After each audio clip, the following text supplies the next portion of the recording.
नमस्कार आप सभी को।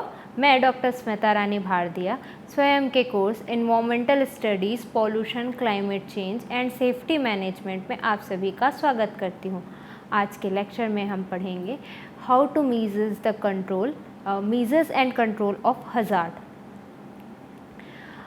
आज के टॉपिक की शुरुआत करने से पहले पिछले कुछ लेक्चर्स के बारे में ब्रीफ कर लेते हैं, जिसमें हमारा पिछला कुछ लेक्चर था वो 2 पार्ट का था। पहले पार्ट में हमने पढ़ा था कार्य सुरक्षा और स्वास्थ्य की अवधारणा पार्ट 1, कार्य सुरक्षा और स्वास्थ्य की अवधारणा पार्ट 2, जिसमें हमने पार्ट 2 में पढ़ा था कि कानून और नीतियाँ क्या होनी चाहिए, जिसमें हमने अंतर्राष्ट्रीय स्तर पर अंतर्राष्ट्रीय श्रम संगठन के दिशा निर्देशों के बारे में पढ़ा। भारत में OSH के साथ साथ फैक्ट्री एक्ट 1948 के बारे में पढ़ा। प्रत्येक कंपनियों की अपनी स्वयं की सुरक्षा नीतियाँ होनी चाहिए, इस बारे में पढ़ा। कार्य सुरक्षा और स्वास्थ्य में क्या क्या चुनौतियाँ होती है, कार्य सुरक्षा और स्वास्थ्य में आने वाली चुनौतियों के बारे में पढ़ा। अपर्याप्त सुरक्षा के क्या उपाय हो सकता है, यह पढ़ा। हमने पढ़ा कि क्या समाधान और क्या सुझाव होना चाहिए, सुरक्षा संस्कृति का विकास होना चाहिए, और तो और नियमित प्रशिक्षण भी समय समय पर आयोजित किया जाना चाहिए। प्रभावी नीतियों का निर्माण होना चाहिए, स्वास्थ्य की उपलब्धता होना चाहिए, और इसके साथ ही हमने वो लेक्चर कंक्लूड किया था। अब हम देखते हैं कि व्यावसायिक सुरक्षा आज के टॉपिक आज के लेक्चर जिसका टॉपिक है मेजर्स टू कंट्रोल हज़ार्ड या खतरा। सबसे बड़ी बात आती क्या होता है, ठीक है। तो अब चलिए स्टार्ट करते हैं। जब हम व्यावसायिक सुरक्षा और स्वास्थ्य के संदर्भ में खतरों की बात करते हैं, जिन्हें हम हज़ार्ड करके ही बोलेंगे, तो सबसे सामान्य रूप से इस्तेमाल किए जाने वाली परिभाषा होती है कि एक खतरा वह संभावित स्रोत है जिससे किसी भी व्यक्ति या व्यक्तियों को हानि या प्रतिकूल स्वास्थ्य पर प्रभाव पड़ सकता है। खतरा और जोखिम शब्दों का अक्सर एक दूसरे के स्थान पर उपयोग किया जाता है, लेकिन यह सरल उदाहरण दोनों के बीच में अंतर स्पष्ट करेगा, जो मैं आपको बता रही हूँ। यदि किसी कमरे में पानी फैल गया है तो उस पानी को वहाँ से गुजरने वाले व्यक्तियों के लिए फिसलने का खतरा हो सकता है। यदि उस क्षेत्र में एक भौतिक अवरोध हो, सपोज किसी तरीके का पत्थर लग दिया हो, अवरोध द्वारा प्रवेश को रोक दिया जाए, तो वह खतरा बन सकता है, लेकिन जोखिम को न्यूनतम किया जा सकता है। मुझे पूरी उम्मीद है कि आप इस चीज़ से खतरा और जोखिम के बीच में अंतर समझ पाए होंगे। अब व्हाट इज़ रिस्क? जब हम व्यावसायिक सुरक्षा और स्वास्थ्य के संदर्भ में जोखिम की बात करते हैं, तो सबसे सामान्य रूप से इस्तेमाल किए जाने वाला परिभाषा है कि जोखिम वह संभावना है कि यदि कोई व्यक्ति किसी खतरे के संपर्क में आता है तो उसे हानि हो सकती है या प्रतिकूल स्वास्थ्य पर प्रभाव पड़ सकता है। अब आता है क्या है रिस्क। कैटेगराइज रिस्क के बारे में अगर हम पढ़ें तो वो होता है जोखिम के स्तर को अक्सर उस संभावित हानि या प्रतिकूल स्वास्थ्य के प्रभाव पर वर्गीकृत किया जा सकता है जो खतरा उत्पन्न कर सकता है। व्यक्तियों के संपर्क में आने की संख्या और प्रभावित व्यक्तियों की संख्या पर आधारित होता है। चलिए इसे उदाहरण से समझते हैं। हवा में एस्बेस्टॉस के रेशे, जो एस्बेस्टॉस सीट हम अपने घरों पे पहले लगाते थे, अब तो इन्वायरमेंटल प्रोटेक्शन एजेंसी ने उसे ब्लॉक कर दिया है, उसके रेशे के संपर्क में आने से हमेशा उच्च जोखिम के रूप में वर्गीकृत किया जा सकता है, क्योंकि एक बार संपर्क में आने से जानलेवा फेफड़े की बीमारी हो सकती है, जबकि एक डिस्प्ले स्क्रीन का थोड़ा सा समय के लिए उपयोग करना बहुत कम जोखिम होता है के रूप में माना जा सकता है, क्योंकि संभावित हानि या प्रतिकूल स्वास्थ्य पर उसका जो प्रभाव है वो थोड़ा न्यूनतम बनता है। अब समझते हैं खतरा क्या होता है। खतरा या हज़ार्ड कार्यस्थल पर मौजूद कोई भी स्थिति, गतिविधि या वस्तु है जो कर्मचारियों की सुरक्षा, स्वास्थ्य या जीवन को खतरे में डाल सकता है। खतरों की पहचान और उनका प्रबंधन कार्यस्थल सुरक्षा के लिए अत्यंत आवश्यक होता है। चलिए अब समझते हैं खतरों के प्रकार के बारे में, या टाइप्स ऑफ हज़ार्ड क्या क्या होते हैं। सबसे पहले होता है फिजिकल हज़ार्ड, जिसे हम भौतिक खतरा कहते हैं। ये खतरे भौतिक वस्तुओं और पर्यावरणीय स्थिति से जुड़े होने के कारण होते हैं। उदाहरण के लिए मशीन या उपकरण, उचित सुरक्षा गार्ड के बिना काम करने वाली मशीनें या उपकरण दुर्घटनाओं का कारण बन सकती है। शोर भी इसी में आता है। कहने का मतलब है अगर उच्च शोर स्तर लंबे समय तक सुनने की क्षमता को प्रभावित कर सकता है। वाइब्रेशन, मशीनों के साथ लगातार काम करने से कंपन की समस्याएं जुड़ सकती। मैं इन सब का एक छोटा छोटा एग्जाम्पल भी इस पे लगाते जाती हूँ, ठीक है। वाइब्रेशन आपने हमेशा देखा होगा, जो ट्रक ड्राइवर्स होते हैं, आपने हमेशा देखा होगा जो ड्रिल करने वाली मशीनें होती हैं, वह सब फिज़िकल हज़ार्ड का हिस्सा है। वैसे ही नॉइज़ की अगर हम बात करें तो वो व्यक्ति जो लगातार एक नॉइज़ के संपर्क में आता है, अगर आप बिल्कुल एग्जाम्पल के तौर पे किसी भी ट्रैफिक पुलिस वाले को इस नॉइज़ के उस पे ले सकते हैं, क्योंकि उन्हें दिन भर वह आवाज़ सुननी होती है। दूसरी कैटेगरी होती है रासायनिक खतरे, या इसी को बोलते हैं केमिकल हज़ार्ड। रासायनिक पदार्थों का उपयोग या उनका संपर्क कर्मचारियों के लिए हानिकारक हो सकता है। उदाहरण के लिए कुछ हानिकारक रसायन आते हैं जिनमें सॉल्वेंट्स आते हैं, एसिड आते हैं और अन्य रसायन जो कि त्वचा, फेफड़े या अंगों को नुकसान पहुंचा सकते हैं। अगर हम बात करें तो बहुतों को एलर्जी होती है, बहुत सारे क्रीम भी आपको एलर्जी दे सकते हैं, ब्यूटी प्रोडक्ट्स, तो ये बिल्कुल हानिकारक रसायनों में आते हैं। धूल और धुएं, धूल और धुओं को लगातार संपर्क श्वसन समस्याओं का कारण बन सकता है। इससे बहुत सारी ब्रोंकियाइटिस काइंड ऑफ डिसीज़ या लंग के कैंसर्स की समस्या बन सकती है। तीसरा आता है जैविक खतरे। कार्यस्थल पर जैविक खतरों में बैक्टीरिया, वायरस, फफूंद और अन्य सूक्ष्मजीव शामिल है। यह संक्रमण फैलने का कारण बन सकता है। उदाहरण के तौर पर लें तो कोविड एक तरीके का बायोलॉजिकल हज़ार्ड था। कोविड के साथ साथ जो वायरल है, जो कि सांस के द्वारा फैल सकती है, वह भी एक तरीके का बायोलॉजिकल हज़ार्ड है। एर्गोनॉमिक खतरे, कार्य की प्रकृति और उसे करने के तरीके से उत्पन्न खतरों को एर्गोनॉमिक खतरा कहा जा सकता है। जैसे गलत बैठने की स्थिति, कंप्यूटर पर लंबे समय तक गलत तरीके से बैठने में पीठ और गर्दन की समस्या उत्पन्न हो जाती है, इसे भी एर्गोनॉमिकल हज़ार्ड कहा जाता है।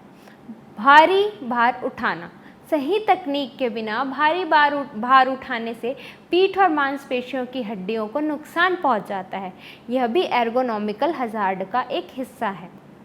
मनोवैज्ञानिक खतरे, कहने का मतलब है फिजियोलॉजिकल हज़ार्ड। इसमें आता है कार्यस्थल का दबाव, तनाव या अन्य मानसिक समस्याएं भी खतरों का रूप ले सकती हैं। यह मानसिक और शारीरिक स्वास्थ्य को प्रभावित करती हैं।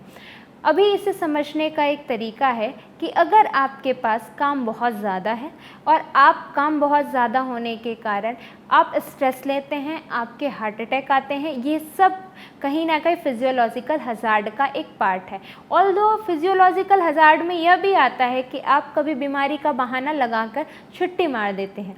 अब समझते हैं कि खतरों को या हज़ार्ड को नियंत्रित करने की आवश्यकता क्यों है। हज़ार्ड कंट्रोल एक संगठन की जिम्मेदारी होती है, इसमें कई चरण होते हैं, ठीक है। सबसे पहला है कर्मचारियों की सुरक्षा सुनिश्चित करना। कर्मचारियों की सुरक्षा किसी भी संगठन की प्राथमिकता होनी चाहिए। खतरों को पहचानना और नियंत्रित करने से दुर्घटनाओं और हानि की संभावना कम हो जाती है। इससे कर्मचारियों का मनोबल बढ़ता है और वह सुरक्षित माहौल में बेहतर तरीके से काम कर सकते हैं। मशीनों पर उचित सुरक्षा गार्ड लगाने से कर्मचारियों को चोट से बचाया जा सकता है। कर्मचारियों को पर्सनल प्रोटेक्टिव किट, जिसे हिंदी में कहते हैं व्यक्तिगत सुरक्षा उपकरण, प्रदान करने से उनकी सुरक्षा सुनिश्चित की जा सकती है। अब इसमें पीपीईज में क्या क्या आता है? हेलमेट, हैंड ग्लव्स, दस्ताने, सेफ्टी शूज इत्यादि। दूसरा है दुर्घटनाओं और बीमारियों की रोकथाम। कार्यस्थल पर खतरों को नियंत्रित करना दुर्घटनाओं और बीमारियों की रोकथाम में महत्वपूर्ण भूमिका निभाता है। आपातकालीन प्रबंधन भी इसका पार्ट है। आपातकालीन स्थिति में क्या करना चाहिए, इसका प्रशिक्षण देकर दुर्घटनाओं को नियंत्रित किया जा सकता है।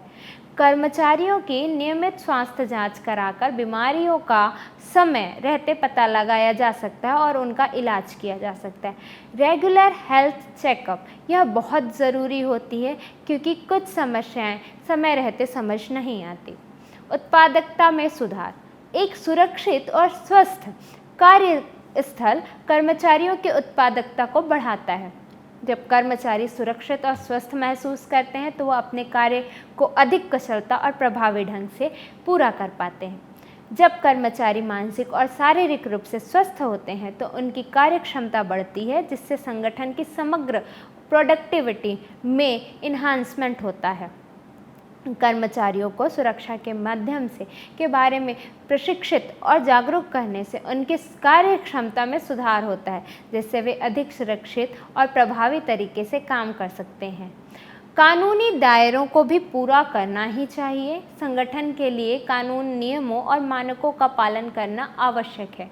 कई देशों में कार्यस्थल पर सुरक्षा के लिए विशेष कानून बनाए गए हैं, जैसे हमने पिछली क्लास में पूरा डिस्कस किया कि क्या होता है भारत में फैक्ट्री अधिनियम 1948 और अंतर्राष्ट्रीय श्रम कानून के बारे में, जो ILO के बारे में हमने पिछली क्लास में पढ़ा था। कानून अनुपालन खतरों को नियंत्रित करने के उपाय न केवल कर्मचारियों की सुरक्षा के लिए आवश्यक है, बल्कि वो कानूनी दायित्वों को भी पूरा करते हैं। यदि कोई संगठन सुरक्षा मानक का पालन नहीं करता तो उसे कानूनी कार्रवाई का सामना करना पड़ता है। अब इन सब की मॉनिटरिंग और ऑडिट कैसे होगी?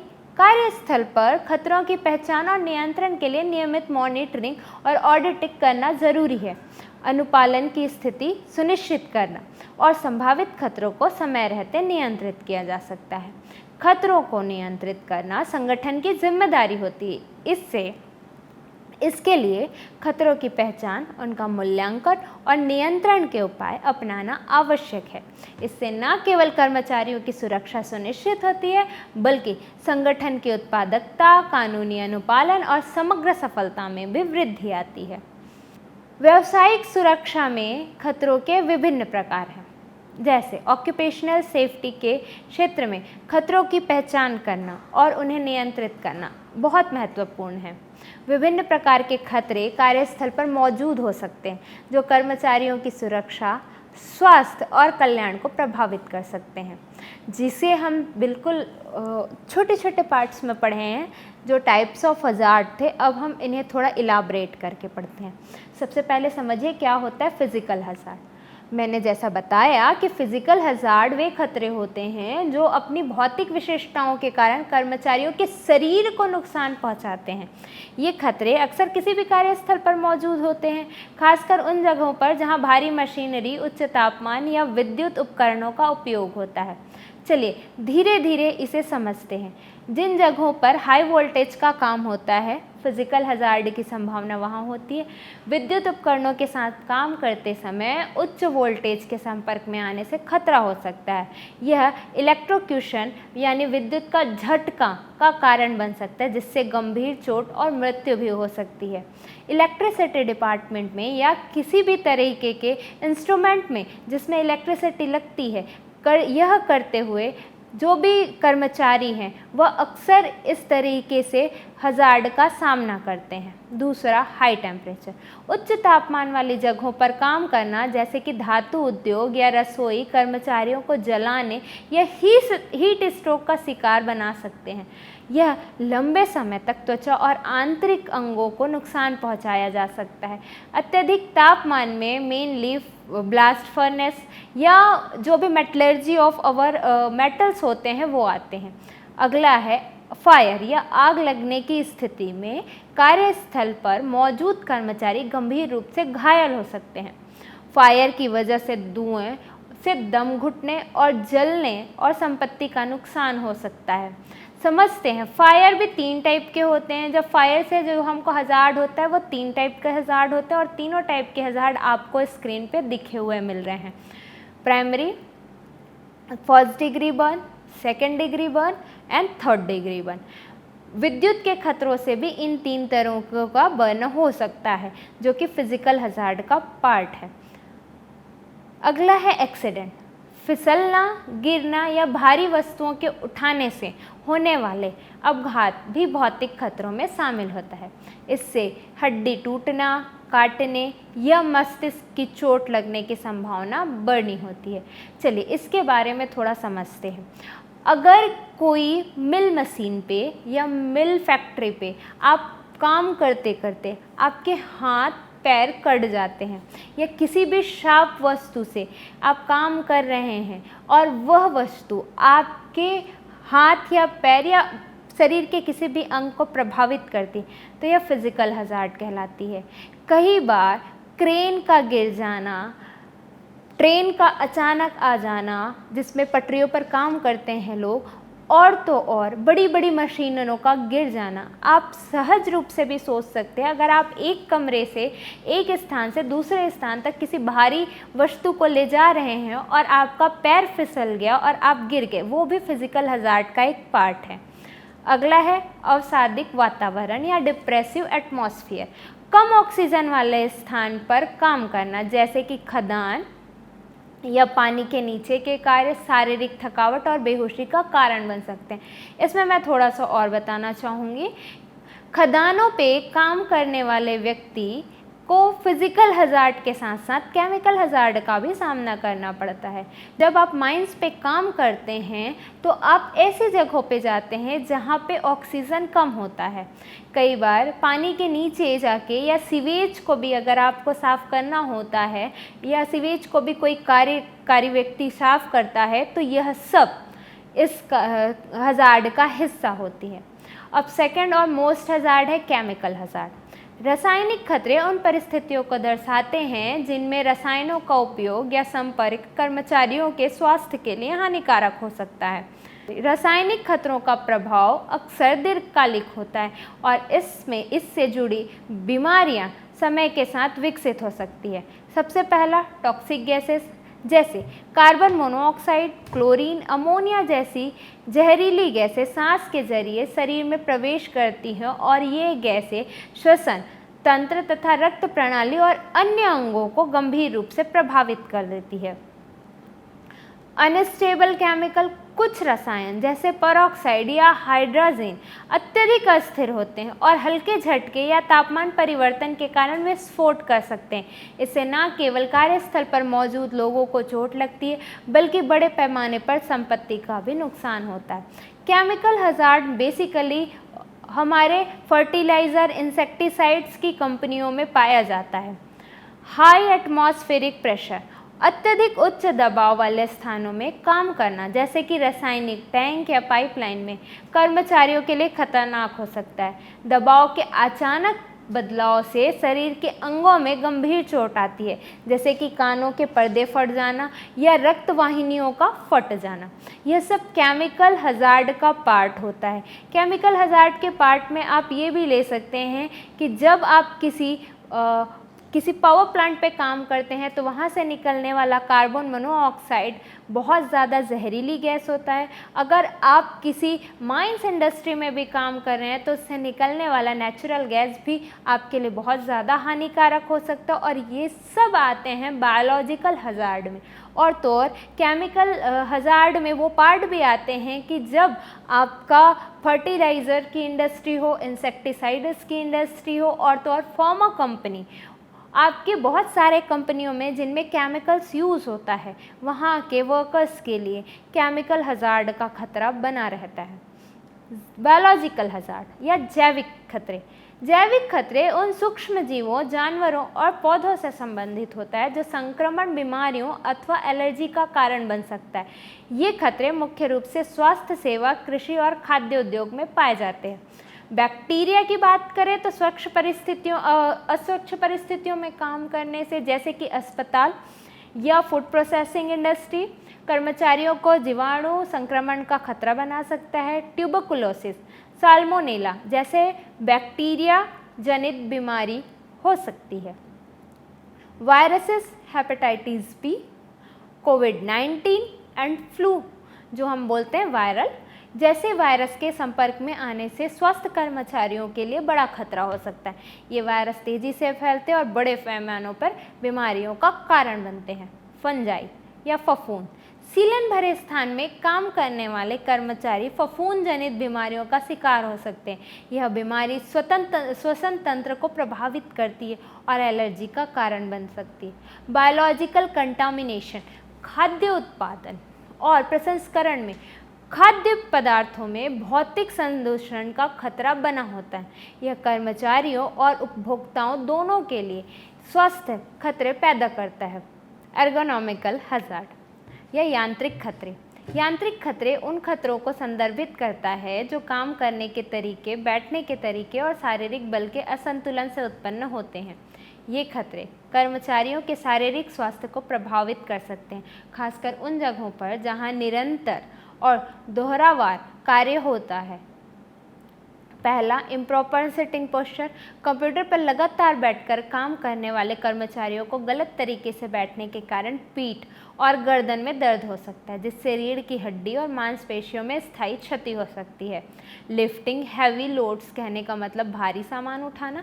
सही तरीके का उपयोग किए बिना भारी सामान उठाने से मांसपेशियों और हड्डियों पर अत्यधिक दबाव पड़ता है। इससे पीठ दर्द, हार्निया और अन्य शारीरिक समस्याएं हो सकती है। रिपीटेटिव टास्क, किसी भी एक कार्य को बार बार करने से, जैसे कि टाइपिंग या मशीन संचालन, कर्मचारियों को रिपीटेटिव स्ट्रेन इंजरी हो सकती है। इससे मांसपेशियों में खिंचाव और जोड़ों में दर्द और स्वेलिंग जैसे समस्या उत्पन्न हो सकती है। लैक ऑफ प्रॉपर टूल, कहने का मतलब है अगर कर्मचारियों के पास उचित उपकरण नहीं होते तो उन्हें अपने शरीर के संतुलन के साथ कार्य करने के लिए मजबूर होना पड़ा, जिससे चोट का खतरा बढ़ जाता है। साइकोलॉजिकल हजार्ड क्या होते हैं? हमने थोड़ा सा समझा था कि मानसिक खतरे कर्मचारियों के मानसिक स्वास्थ्य पर भलाई और प्रतिकूल प्रभाव डालते हैं। ये खतरे कार्यस्थल पर उत्पन्न तनाव, दबाव और असुरक्षा से संबंधित होते हैं। चलिए इसे उदाहरण से समझते हैं। मेंटल स्ट्रेस या मानसिक तनाव, काम का अत्यधिक दबाव, समय सीमा का पालन करने का तनाव और कार्यस्थल पर अन्य समस्याओं के कारण कर्मचारियों के मानसिक तनाव का शिकार होते हैं। यह तनाव डिप्रेशन और चिंता और मानसिक समस्याओं का कारण बन सकती है। कई तरीके से हम ये भी समझते हैं कि कभी एक बहुत बड़ा अधिकारी भी सुसाइडल या आत्महत्या की कोशिश करता है, या उन्हें एक बहुत तरीके से हार्ट अटैक का सामना करना पड़ सकता है। यह सब फिजियोलॉजिकल हजार्ड का हिस्सा आता है। आप समय पे अपना कार्य ख़त्म ना कर पाने की अनिश्चितता होती है, और बहुत सारे ऐसे रीज़न होते हैं जो साइकोलॉजिकल हजार्ड का पार्ट बनते हैं। इसी में आता है अनसेफ एनवायरनमेंट, एक असुरक्षित और अनिश्चित कार्यस्थल जहां कर्मचारियों को अपनी नौकरी खोने का डर होता है, उन्हें मानसिक रूप से अस्वस्थ बना सकता है। इससे उनके आत्मविश्वास में कमी और कार्यक्षमता में गिरावट आती है। कई बार कॉम्प्लेक्सिटीज़ ऑफ वर्क भी होता है, जिसे काम की जटिलता कहते हैं। अत्यधिक जटिल और तकनीकी कार्य जिसके लिए विशेष कौशल की आवश्यकता होती है, कर्मचारियों को मानसिक दबाव में डाल दे सकती है। इससे उनके निर्णय लेने की क्षमता प्रभावित होती है और वे काम से असंतुष्ट महसूस करते हैं। लैक ऑफ एम्प्लॉयर सपोर्ट, कहने का मतलब कर्मचारियों को नियोक्ता या एम्प्लॉयर का समर्थन ना मिलना। जब कर्मचारियों को उनके नियोक्ता या प्रबंधन का पर्याप्त समर्थन नहीं मिलता तो वो खुद को अकेले और असुरक्षित महसूस करते हैं। यह मानसिक तनाव को बढ़ा सकते हैं और कर्मचारियों की भलाई पर नकारात्मक प्रभाव डाल सकते हैं। व्यावसायिक सुरक्षा में खतरों की पहचान और उन्हें नियंत्रण करना एक निरंतर प्रक्रिया है।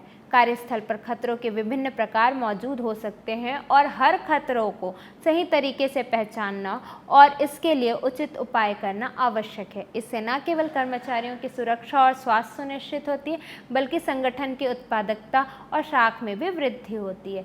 अब समझते हैं खतरों को नियंत्रित करने के उपाय क्या है। कार्यस्थल पर खतरों को नियंत्रित करना एक महत्वपूर्ण प्रक्रिया है जिसका उद्देश्य कर्मचारियों की सुरक्षा, स्वास्थ्य और कल्याण सुनिश्चित करना है। खतरों को नियंत्रित करने के कई उपाय होंगे, जिन्हें हम स्रोत पर नियंत्रण, इंजीनियरिंग नियंत्रण, प्रशासन नियंत्रण और व्यक्तिगत सुरक्षा उपकरण के माध्यम से समझ रहे हैं। इन उपायों को अपनाने से कार्यस्थल की सुरक्षा को बनाया जा सकता है और दुर्घटनाओं और बीमारियों की संभावना को कम किया जा सकता है। सबसे पहले आते हैं स्रोतों पर नियंत्रण, the source control in the source. स्रोतों पर नियंत्रण का मतलब है खतरों को वहां से समाप्त करना या नियंत्रित करना जहां वो उत्पन्न होते हैं।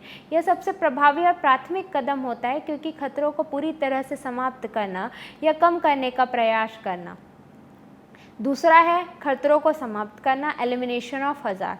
खतरों को समाप्त करना सबसे अच्छा तरीका है क्योंकि यह खतरे की जड़ को समाप्त कर देता है। उदाहरण के लिए यदि कोई रसायन अत्यधिक हानिकारक है या खतरनाक है तो उसे पूरी तरह से कार्यस्थल से हटा दिया जाए। यह सुनिश्चित करता है कि उस खतरे से कोई जोखिम नहीं रहेगा। अगला है सब्स्टिट्यूशन ऑफ हजार्डस मटेरियल, जैसे खतरनाक सामग्री का प्रतिस्थापन। जब किसी खतरे को पूरी तरह से समाप्त करना संभव नहीं होता तो उस खतरे को किसी कम खतरनाक विकल्प के साथ प्रतिस्थापित कर दिया जाता है। उदाहरण के लिए किसी विषैले रसायन का उपयोग करने के बजाय उनका सुरक्षित और कम हानिकारक विकल्प का उपयोग किया जा सकता है, जिससे जोखिम को कम किया जा सकता है और कर्मचारियों की सुरक्षा सुनिश्चित की जा सकती है। दूसरा है इंजीनियरिंग वर्क। इंजीनियरिंग नियंत्रण उन उपायों का समुच्चय है जो कार्यस्थल पर खतरों को नियंत्रित करने के लिए इंजीनियरिंग प्रक्रियाओं और तकनीकियों का उपयोग करते हैं। ये खतरों को कर्मचारियों तक पहुंचने से पहले ही रोकने का प्रयास करते हैं।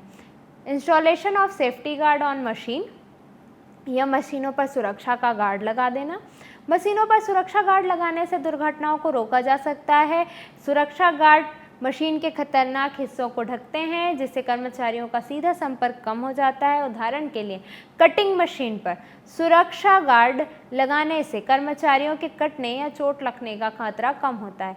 इसी बीच में R&D में भी एक बात आई है कि इस तरीके का भी कटर शामिल किया गया है जिसमें अगर आपकी उंगली आती है तो वह काटना बंद कर देता है, वह केवल निर्जीव चीज़ों को काटता है। तो इस तरीके की R&D भी इंजीनियरिंग वर्क में फैब्रिकेट होती है, इंजीनियरिंग वर्क में आती है। इंस्टॉलेशन ऑफ वेंटिलेशन सिस्टम, मतलब वेंटिलेशन सिस्टम की स्थापना करना। वेंटिलेशन सिस्टम का उपयोग उन स्थानों पर किया जाता है जहां हवा में रासायनिक पदार्थ, धूल या धुएं के रूप में प्रदूषक मौजूद होते हैं।